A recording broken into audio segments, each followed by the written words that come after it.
and girls, hello and welcome to not sort of this week's, probably this 2 or 3 months Madaxeman podcast. I'm afraid this isn't what you're probably waiting for, a full team podcast. This is another one of our rehashes of I'm Sorry I Haven't Arse from earlier on this year. But the good news is that we do have a list pod in the works. We are actively discussing bringing back the full gang, and there might even be a guest appearance from me on someone else's podcast as well coming up fairly soon. So we're working on it, but in the meantime, sit back and enjoy the paint special, all about paint on I'm Sorry I Haven't Think You're an Arse. Coming up next on Madaxeman Radio, it's I'm Sorry I Think You're an Arse, the antidote to informed discussion shows. At the piano this week is Scott Joplin, and your chairman is Sir Humphrey Humphreyson. Hello and welcome everybody to this week's edition of I'm Sorry I Think You're an Arse. You join us this week from the Cosmos Concert Hall in Great Snoring, Fakenham in Norfolk. Located in the east of England, visitors can climb to the top of a nearby church spire, where they'll be greeted with a view encompassing 7 different counties. On a clear day, it's sometimes even possible to catch sight of Norwich off in the distance, despite the many prominent warning signs advising against this. Well, look, welcome to this week's I'm Sorry I Think You're an Arse. And after a stellar run from Adam, I've elbowed him out of the way this week because over the past few weeks, there's just been a building sense of irritation, particularly as we are predominantly a painting, wargaming figure painting based podcast here. And it's just looking at the collections of paints and thinking about buying extra paints, the rest of it, has made me realise that it's just got completely out of bloody control, the whole world of wargaming paints, and it's just become a complete nonsense, and it needs to be stopped.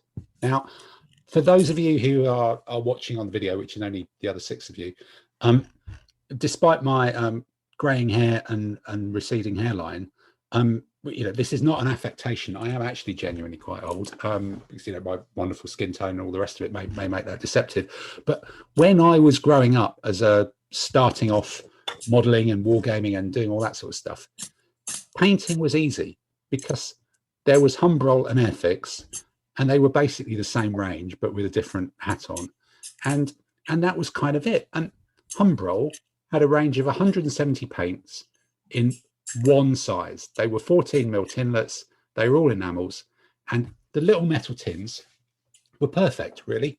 Those 170 paints, that's all you really needed. They all fitted together, you could stack them up. You didn't have to send off to the internet didn't exist. You just went to your local art shop. Now, the bloke behind the counter in the art shop had no idea why this stuff sold, but there was a steady stream of 12-year-old boys coming in, buying Airfix kits at the shop next door, then going into the art shop and buying Humbrol paints. And that kept the stand coming over, and they'd slide down, you'd lift one out, and they'd slide down the rack with a little clink. And it was just perfection, really. And, that rack that you still see with all of the Humbrol paints, I'm sure you'll remember it, every single one, they'd always have run out of matte black. They'd always have run out of that US tank colour. And they always had far too many pots of glossy pink. But other than that, and then there's always one paint that was in the wrong rack that you were always looking for, and sometimes you could find. But that was just perfect, and that carried on for decades. And what great paints they really were.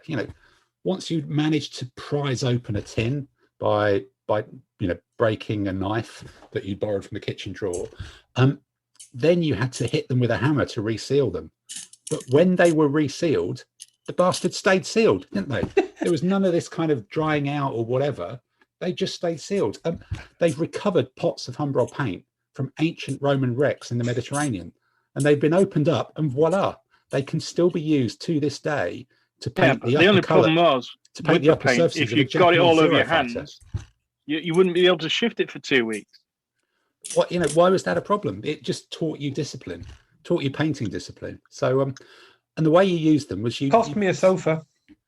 Well, many things that Andy, but that's another part for our other podcast. But you stuck kind of something in them, and you really stirred them up. And basically, when you couldn't see the watery, gloopy stuff anymore, and it was just one color, you knew they were pretty much ready to go, and then you'd still dip into the bottom of the bit to get the proper paint. And so you knew when they were ready. They lasted forever. They were fantastic, and they kind of, most of them never ever ran out, because you were never using that much of it, apart from those 3 colors that always ran out. And even if you did run out, you know, you could use them as slingshot bullets in reenactment. So it was all fantastic. But nowadays, the world of Tinlet, the perfect paint carrying, you know, device, is completely gone. And you've got bottles, dropper bottles, coat to arms bottles, someone else's bottles. You've got sprays, you've got airbrush sprays, you've got the GW bloody plastic nonsense pot with the spring back death trap, I will flick paint on your shirt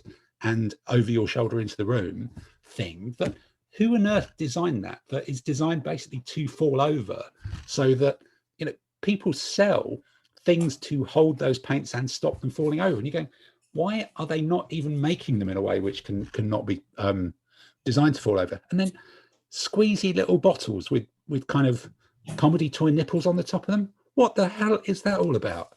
How do you tell if they're empty? You know, and what is the point of paint pots that look exactly the same from the top? So when you're looking at them all in a row, they're just a row of white lids. And what's the point? Why don't they have the bloody colours on the top, like the good old Humbrol days? Because that was a very simple system that worked. It worked perfectly. There was nothing wrong with it. And no, so now we've all got this mad collection of different bottles and different paints. Do they fit on the same shelf? No. Can you stack them up? No. Utter nonsense. Back in the day, which I think we should really, you know, all be looking to return to, it was just one pot of Humbrol, and Humbrol was it, and that was it. Now, today, if you go on the internet and type in War Games paint, you've got new Citadel, old Citadel, Vallejo game color, Vallejo model color, Vallejo model air, Vallejo mecha color, Vallejo Panzer races, Vallejo the shifters. And I'm doing an inverted commas with my fingers for that. The shifters. What the fuck is the shifters? It's a brand of paint. You've got army paint. Banned in the 70s. Battlefront, Instar, Rackham, Reaper, Privateer, Scale 75, Scale color, MiG, Plastic Colger, Tamiya, Formula 3, Formula P3, just Model Mates. Model Mates. What a stupid name. If you've got all of these bloody paints, there's no room in your house for your mates to come around if you bought all this shite. And that's just the paints. And then you get all these brands have got pigments, washes, primers, contrast paints, dry brush paints. People make dry brush paints. Isn't that like paints that you dry out the brush? That's just kind of what dry brushing is. Layer paints, intensity. There's intensity. I think that's another posh bollocks word for a wash. Technical paints, and that's a bollocks word for, that'll be another £2.50, please, you mug. There's just, it's just utter nonsense. And there's, but with all these different paints, it's not like anybody's invented any more bloody colours, is it? Most of us wargamers, we rarely glimpse daylight. Peter, you know, you've only been out of the house once since Christmas, and we're all jealous because that's really pushing the envelope. And so what are these things in daylight? We've not got a clue. Back in the day, the Humbrol range had flesh, and that was flesh. Bronze green was the colour that all tanks were painted. There was a colour for wood that you painted all wood for.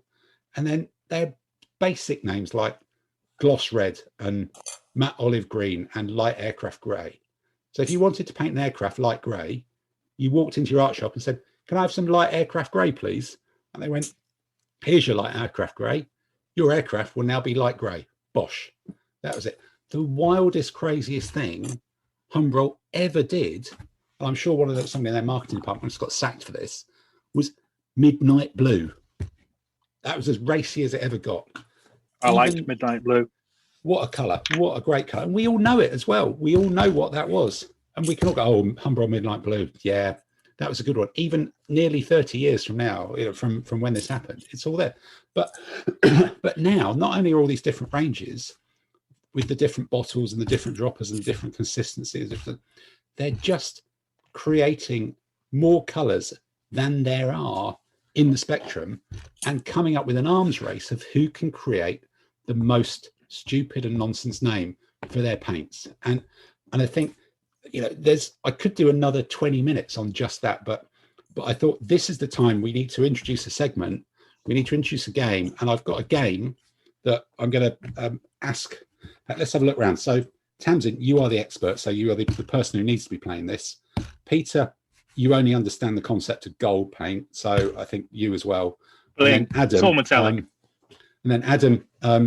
Join in because you know it's a shame to miss you out of this ranty section as well. So I think what we're going to do now is I'm going to take you through a quick game of paint pot or piss right off.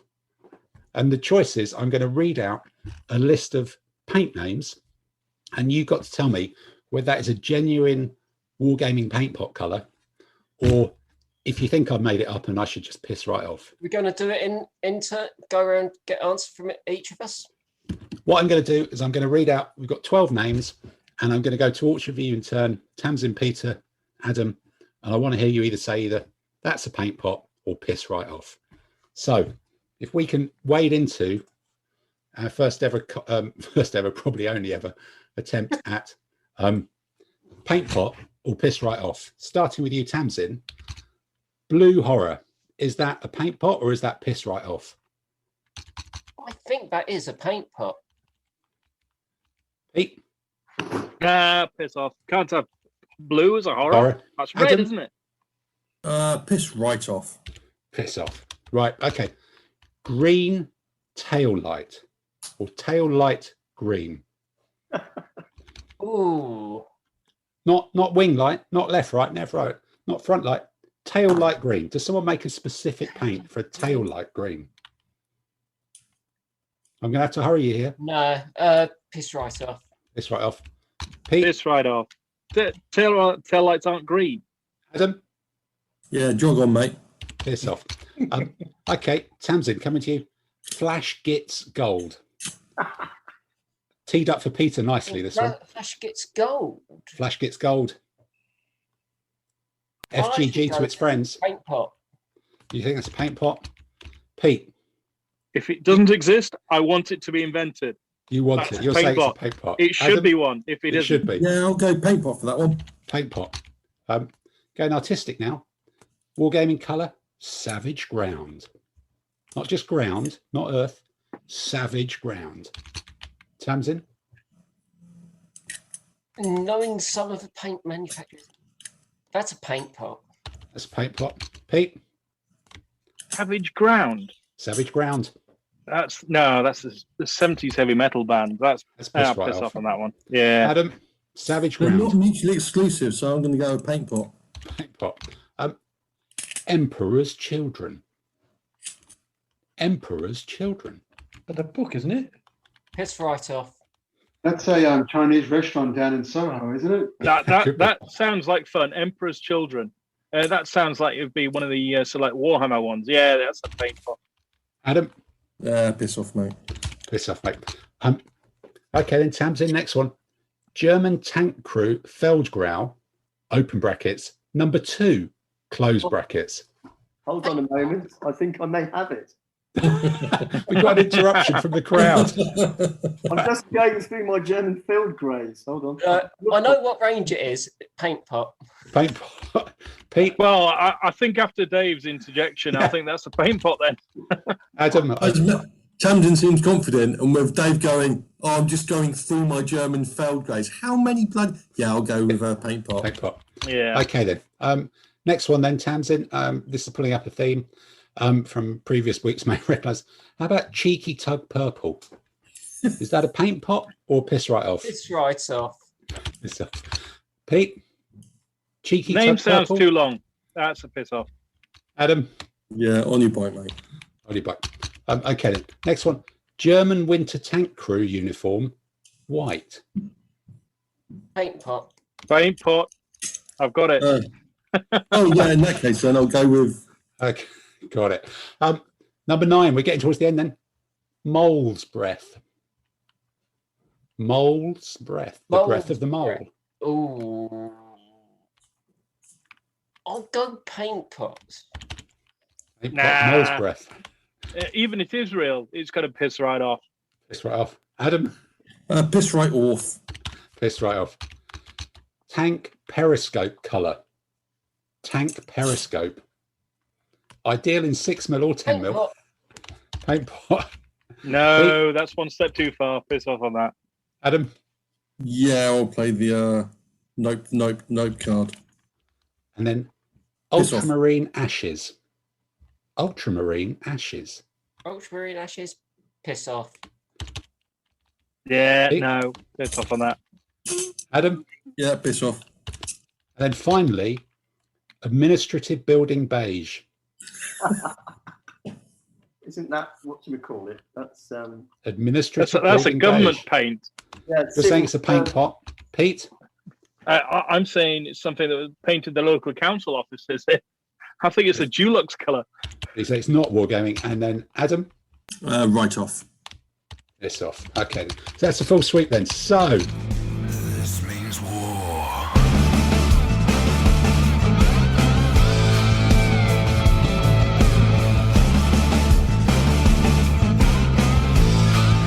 This means war.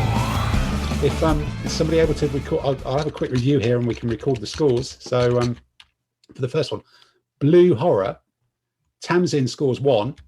That is a paint. It's a Games Workshop paint called Blue Horror. The other 2 get none. So Tamsin's on 1 so far. Green Tail Light, we had a full suite of Piss Right Off, but unfortunately, it's a Vallejo Panzer Colours special for Green Tail Light. So that's a victory for the boy Porter. Flash Gets Gold. Everybody said that was a paint pot. Unfortunately, Flash Gets Yellow is the colour. Oh, But, you've been doing research. That's almost cheating. Well, you do sort of have to have the answers for this one. But I don't think the metallics range has been released yet. So that's another sweep for me. Tamsin's still in the lead with 1. Savage Ground. So we had Adam and Tamsin saying this was a paint pot and Pete saying Piss Right Off. And Pete is right because Savage Ground is a paint colour, but it's a Pharaoh and Ball colour for posh houses. It's not a wargaming colour. So so Pete's on 1 as well then now. You did not specify that it had to be. I did at the end. I did at the beginning. You had to listen. You got to read the questions carefully. And you didn't know about Pharaoh and Ball, did you? Honestly, none of us I've do. painted my porch that colour. That's why I thought it was. I prefer Fired Earth myself. Yes, indeed. Emperor's Children. We had 2 piss offs in the paint pot, and Pete was on the paint pot thing. And Pete is right. It's a Games Workshop colour. 210. So 210. German Tank Feldground number 2, a full sweep, and Dave gets a bonus point for having it in his hand. So everybody gets a point for that one. Dave's not playing, and he's still on equal points to me. Yes, that's the way it works. Kind of explains a lot. It does. Cheeky Tug Purple, a full suite of Piss Right Off. Quite right. Everybody gets a point there. Winter Tank Crew uniform white, sorry. Yeah, it's got to be true. Technically, you probably should paint it in a kind of really, cream ivory, but yes, it is a Vallejo Panzer Aces colour. Everybody gets a point there. Mole's Breath. Tamsin had a paint pot. The other 2 had Piss Right Off. It's another Pharaoh and Ball special that are sneak in there. So if you want to paint your house in Mole's Breath, you can. Not quite sure which room you would paint in Mole's Breath, but you can't paint any small scale figures with it. He's a 6. Tank Periscope. Tamsin said it was a paint pot. The other 2 said Piss Right Off. And it's a Vallejo Panzer Aces colour for Periscope. Tank Periscope colour. Tank. I can see you Periscope using colour. a lot of that one. Yeah, absolutely. Yeah, it lasts for over 40 years. I think it used to be called Periscope Grey. No, maybe that was confused with the submarine range or something. And then Ultramarine Ashes. Everybody got that right with Piss Right Off. It is a Fired Earth colour, Dave. So I'm surprised you didn't chip in with that one. There is a Fired Earth colour called Ultramarine Ashes, but it's not. I'm not sure it's not the colour of my walls. So everybody with a point there. And Administrative Building Beige. 2 piss offs from Pete and Adam. Both score a point. Tamsin, you were close. There's Administratium Grey from Games Workshop, but not Administrative Building Beige. So, don't know. Who was recording the scores there, Dave? Was that you? So Tamsin has 6. 6. Adam has 5. 5. And Pete has 5, 6, 7, 8. Pete has 8. So Pete wins. Congratulations, Pete. You are the first winner of Paint Pot or Piss Off. Fantastic. What do I get? Do I get Flash Get Gold made especially for me? Yes, I think you probably do have that automatically, really. But no, I think Get so. a pot of gold pink blue. But I think the issue with all these ridiculously named colours is, no matter how bloody daft the name is, we have no idea what they genuinely look like, because we're painting stuff up that was, the manufacturing process was different, the application was different, where was sunlight, the wear and tear. They made stuff out of soot and they applied it with like cat's urine and bits of bark and twigs, and that was like in the Second World War. So nobody knows what these things look like, but we all spend forever looking for them. If you Google the phrase paint comparison Dunkelgelb, that comes up with 14,000 results.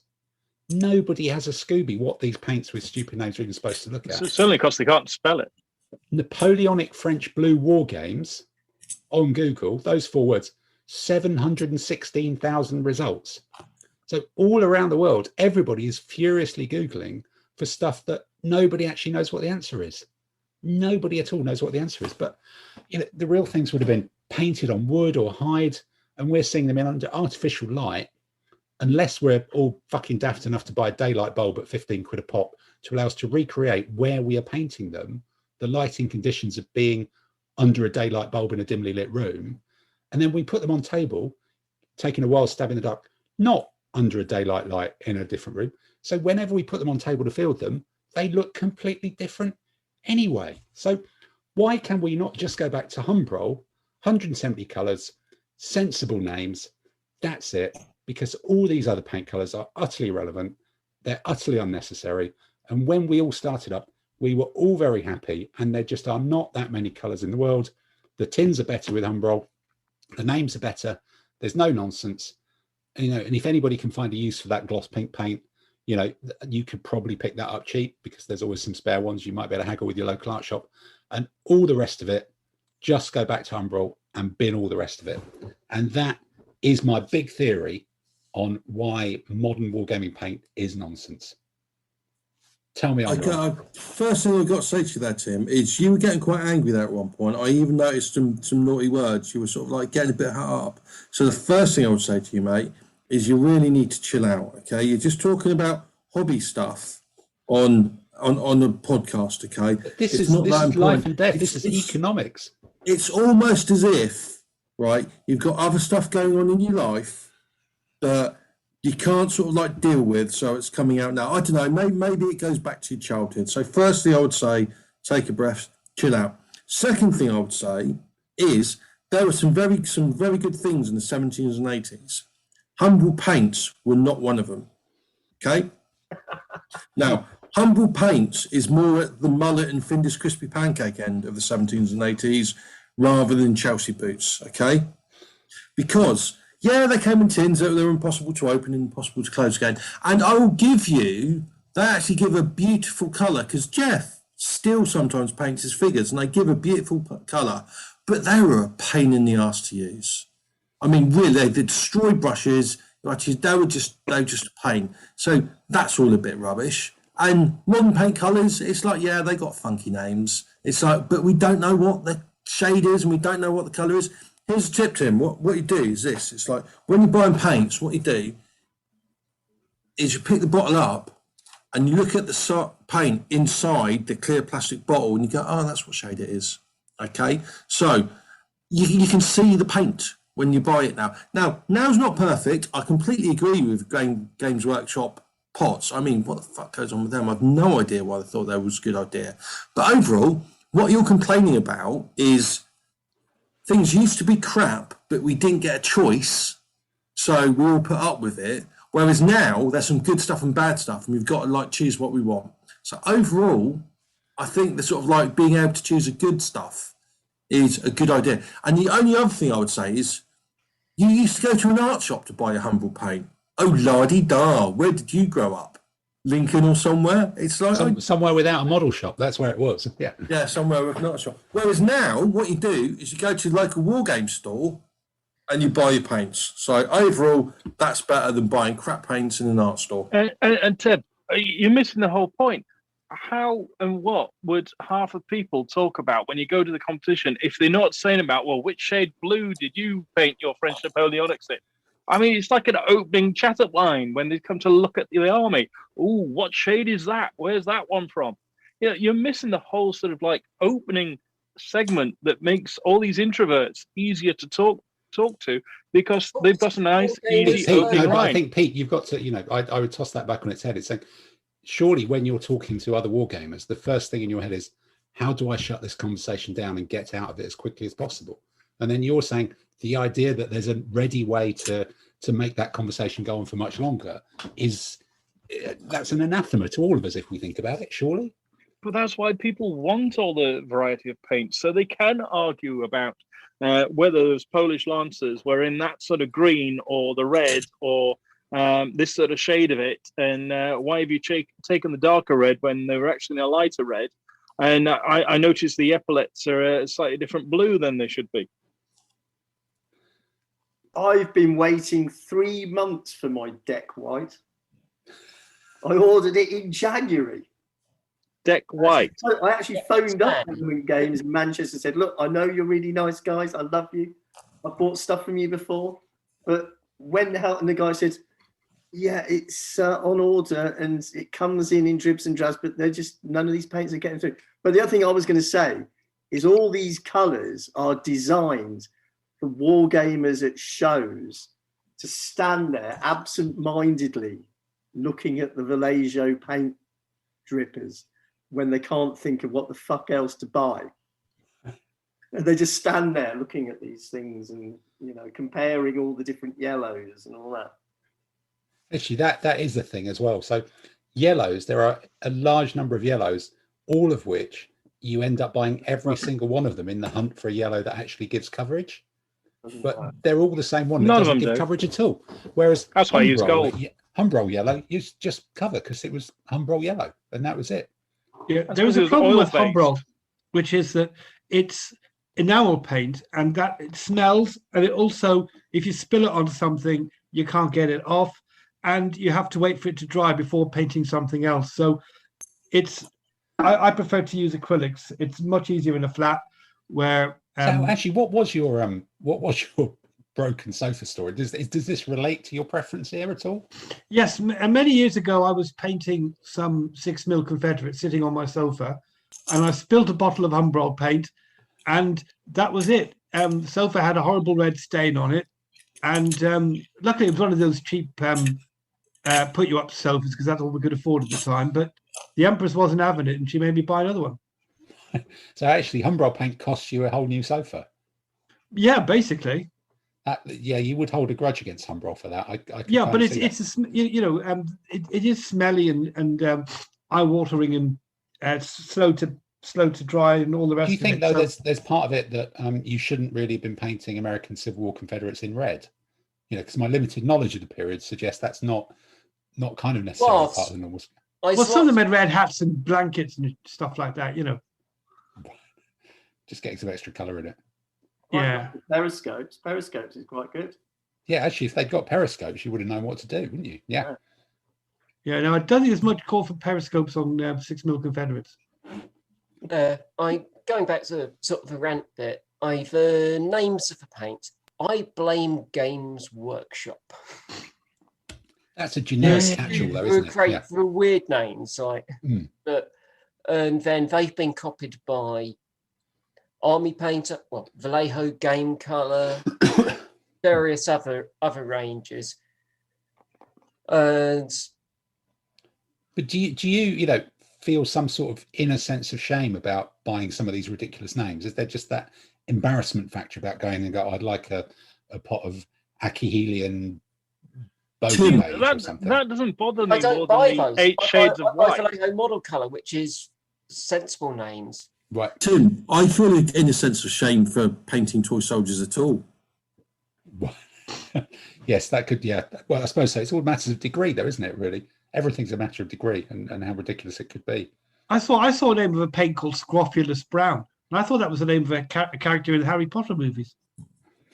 I think there's a whole range of Harry Potter character paints that that Vallejo are bringing out.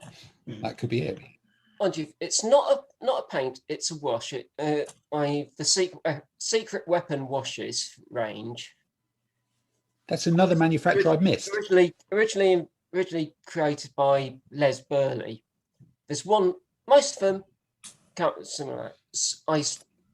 Absolutely normal names like concrete, dark concrete, weapon wash, or armor wash, or things like that. Les And Burley. there's one in the range called baby poop. Sort of a greenish, yellowish brown. It does what it says on the tin. Yeah. Has it got the smell with it as well? No. I've just Lucky. found Crystal Periscope Green. There's Bristol Periscope. Crystal Periscope Green. Right. Is that in your own collection there, Dave, or have you just found that on the interweb? I found it online. Right. Some Okay, then. German, there's these MIG people I've never even heard of. Okay. Well, look, let's wrap this up and say my theory is it's just out of control. The explosion of pots, the names, the different brands, all the rest of it. We just don't need it. We were much better back off in the 70s. 3-day week and all that kind of thing, notwithstanding, and flares and the Bay City rollers. But apart from all those things, the one good thing to come out of it was simplicity and clarity and lack of bloody nonsense around the world of war games paint. So going around the screen then, starting with you, Adam, and I think I already know the answer because that's an easy one. Do you think I'm an arse? But it's what people have been talking. I've been considering it a bit more, and it's harder than you think, right? Because on the one hand, you've got an industry that's got a lot of experience in retailing its product, market research, game workshop, multi-million-pound company floated on the stock market. On the other hand, you've got an opinion of a bloke who's ranting on a War Games podcast because he's got mummy issues. So it's like, it's a tough one, but I'm going to have to, on balance, come down with you're an arse. Okay. Tamsin? You're right about the proliferation of names, but as your argument that you don't know what colour it is from the name, that's why they produce paint charts, so you can look them up and find what you want. So you're being an arse. Okay. Peter, what about you? Do you yearn for the days of Humbrol? No. It was a pain in the arse. You're an arse. It's just move on from it. You don't live in the past, Tim. Move forward, okay? Just because you can't pronounce the names, that's not my issue. Okay. Andy, does your sofa get a vote here? In which case I'm in trouble. Yes, you're in trouble. I think saying let's go back to the 70s in that respect is a damning indictment of your argument. Also, why would less choice be a good thing? So I'm afraid in this case, a lot of what you say I agree with, but you are an arson, I'm afraid. Okay. Mr. Saunders, what about you in the bunker? Humbrol was a disaster. It was horrible. It was awful. But I tend to agree there's too much choice. So I agree. Okay. Simon, am I going to get a second save? What's it worth to me?